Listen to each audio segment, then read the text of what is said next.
What is up, engineers? Diggrok here with another Diggrok Space Industries creation, which is now available for you to download in the Steam Workshop. This is my escape pod build, also known as the DSI US-1. But being an escape pod, it wouldn't really be complete without a little something special now, would it? Because no escape pod is complete without a launch tube. Here you see, tucked inside of the tube, we have our escape pod. An escape pod plus a launch tube, lives saved. So as you can imagine, this blueprint is on the workshop in two separate forms. One form is just the escape pod shuttle by itself. The other is the pod located inside of a launch tube. The shuttle itself is pretty simple in design and style, as it does have to fit smoothly down a tube, so it can't have a lot of excess bulk or extra elements hanging off of it, so everything is very rounded and flat and smooth to ensure a smooth entry and exit. The rear thruster array is actually quite powerful for a ship of this size, allowing for a pretty quick escape from any hazard scene. In the back is a small reactor, which means that once functional blocks are enabled, this ship will still work on future builds of Space Engineers. On the back of the ship is a landing gear, and this will allow you to lock the pod into any launch tube that you have on your ship.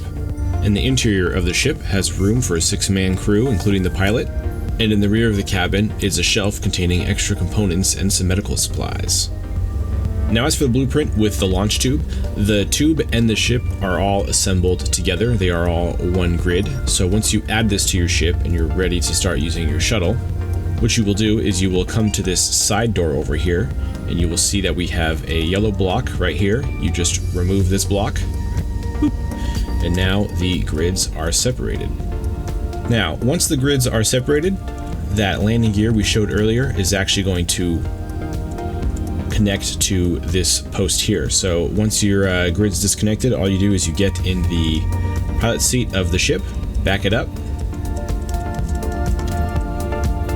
and you will see that the landing gear will auto-lock onto the bottom of the tube. Now be sure to disable dampeners once the pod is parked.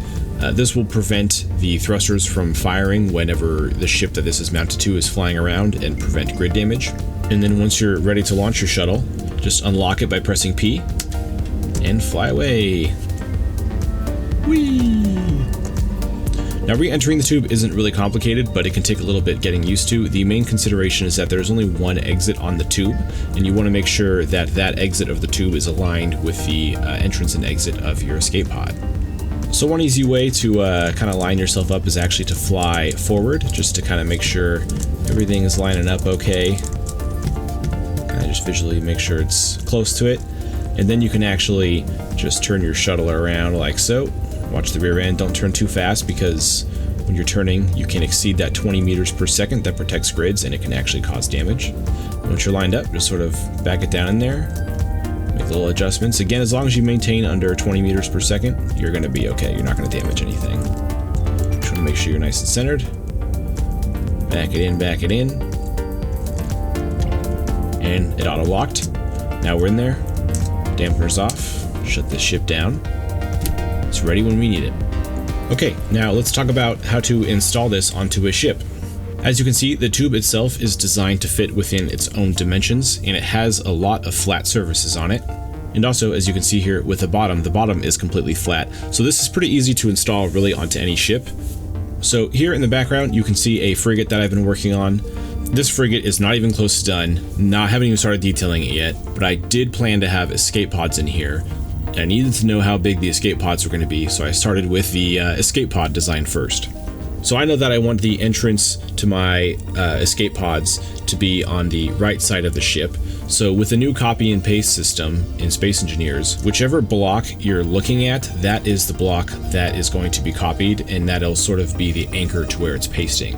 So because I know I want this entrance to be on the right side, this corner here, where of course my cursor is at, I know I want to be installed on this corner here. So what we'll do is we'll just copy that very end block, and if you're not sure which block you're copying, you can open a block to see easier. So we'll just copy that. And then once you start hovering over here, that the anchor is going to be around that point, so I'll just rotate it. And you can actually click and drag if you want two of these, and you can actually make two escape pods. And now the escape pods are installed. It's really as easy as that. Now, a quick note about when to disconnect this yellow block. If you're working in creative mode and you're going to want to build this ship in a different world or on a server, you're probably not going to want to disconnect these in the creative mode, or else once you save the blueprint of your ship, your shuttles won't be inside of the launch tubes. Now, of course, you can print the shuttle itself separately when you're in the server, or maybe you just want to use the tube by itself. But just know that if you want to save this blueprint with the escape pods already installed, I would keep these cubes in place until you actually build it finally in whatever world you're going to be in, then disconnect the cubes, and then lock them in place with the landing gear. Anyways, that's it for me, guys. If you enjoyed this build, obviously like and subscribe to this channel, but also if you can go and hit the like button on the Steam Workshop as well, that helps spread awareness not only for this build, but for this channel and the other things I create as well, and really helps it get seen more in the Steam Workshop. Also, I'm currently building a Discord community, which quite a few of you have already joined, and while you're in that Discord, post some photos of how you use the escape pod. I want to see this thing on your builds. And also just share any other Steam Workshop links for fun builds you have going on. I'd like to really dig deep and find some gems that other people might not be seeing on the workshop and spotlight them and their creators. Take care, guys. I will see you on the next one.